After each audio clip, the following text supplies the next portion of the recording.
In Tony Leon se splinternuwe boek Being There bied hy 'n kykie agter die skerms van die gespanne onderhandelinge in die aanloop tot die totstandkoming, nou reeds bykans 'n jaar gelede, van die regering van nasionale eenheid. Hy sluit weer by my aan. Tony, given what we know now and what you write about in your book, those tense weeks leading up to the formation of the GNU, are you surprised that the government of national unity is still standing? Well, I'm very pleased. It still is. I, in fact, phoned John Steenhuisen about 2 weeks ago. I said, look, this book's coming out. Are you going to still be in the GNU? Because if you're not, the whole book might be superfluous. Well, it's not all about the GNU, a lot of other things, so that would stand. And he said to me then, well, it's critical but stable. I think it's now, after the recent budget resolution and this trip to America, it's probably more stable than critical. But it's a very fragile plant. You know, I compare it to a what's that, bonsai, you know, it's not a big oak, it's a sapling. And it's got its stresses and strains, and there's an essential incompatibility between, we'd call it in Afrikaans, 'n botsing van belange, tussen die beleid van die ANC op die een kant en die DA op die ander kant. And how do you synthesize those two divisions? And they're a division that run through our politics since I was the leader of the DA and before. And it's a work in progress. But, you know, the point I make in the book, and it's said by pretty smart people, not me, was it wasn't a perfect deal. In fact, it was actually a fairly mediocre deal from the DA point of view, but the alternative was much worse. And you never in life, Lourensa, and it's not just about politics or negotiations, but in so many situations have a choice between good and bad. It's sometimes bad, less worse. You write about the challenges that you faced as leader of the party in the early days, the DP, now we know it as the DA. But it was very interesting for me to read about a conversation that you had with John Steenhuisen just before the election, where you said that you were afraid that the party had perhaps reached the end of the road, that if the party was not able to reimagine itself, it would not be able to grow. Do you think that the party has been able to do that now, since being in government? Well, let's see. We'll have a test of that next year. I said to John, he asked me for my views and going forward, and I said the DA was at die woord wat ek gebruik was 'n kruispunt. And I said, you're going to run out of road going forward just because, you know, the core base of the party will decline demographically, and you've got to add a lot new voters, as they've done every election, but it requires more and more replication, and I think it needs a step change. Well, lo and behold, you have this GNU.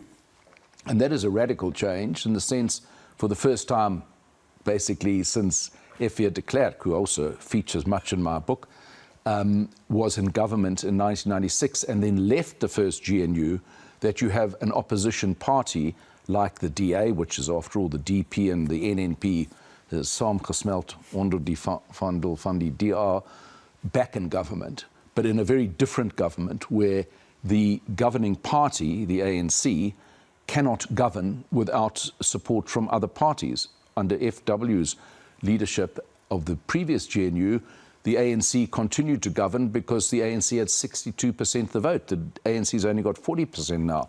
So it's changed terrain.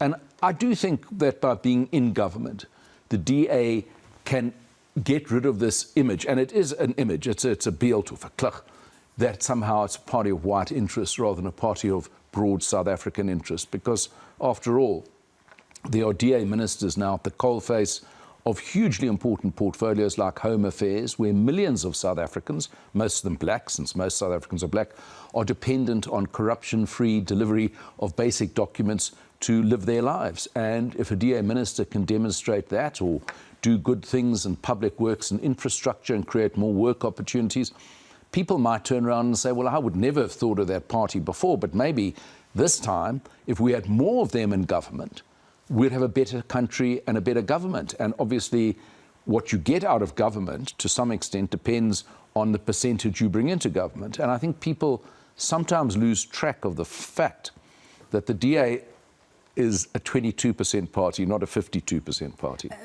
Speaking of which, you write about how very often during these negotiations, the ANC would be late. You also write about how well they were dressed in comparison to the DA counterparts showing up in KY puffer jackets. Did you get the idea during these negotiations that the ANC had accepted that they were not the ruling party anymore? Well, there's a wonderful Afrikaans term, ja, nee. So, yes, on the one hand, they said that they did. But then they so often behaved as though they were still a 70% party. And even the final result of this rather uneven negotiation, they were very generous in allocating themselves, a vast over-representation and under-representing the DA. And someone would say, well, why did you go into the deal? Well, we went into the deal not because it was good or even perfect, mediocre was my word, because the alternative, as I said, was far, far worse. And that alternative still remains just outside the door. So within that constraint, and that's what it is, it wasn't an even playing field, the DA's got to make sure that more people see that their participation in government has actually brought about a change in their circumstances, in their lives. And if they can show that, then they're going to succeed. Look, I said in the book, and it's not me saying it, it's what the DA said, that unless there's an improvement in the growth rate and a dent in the unemployment rate, this government and the DA's participation is a failure. And we're 1 year down, and those two metrics have not moved in the right direction. So, die tyd raak min. Another person you write about in the book is Helen Zille. And I just need to read this quote. So you say that you doubt the party brand is enhanced by her continued presence at the top of the organisation. She still plays a central role. And a very important role, and she played a hugely important role in those negotiations, and I give her in the book. You do sing her praises as well. But reality, this issue of the brand not being served. That's my view. Look, the DA has a different view. The DA elected her by a thumping majority to be the chairman, the uitvoerende voorsitter van die partij. So that's their decision. I'm just speaking as the ex-leader who doesn't believe that it's like a business. If the CEO stands down after having done very well, and she did very well as leader, and then a while, shortly afterwards, comes back as the number 2 to the new CEO or the new leader, I think it creates an imaging issue.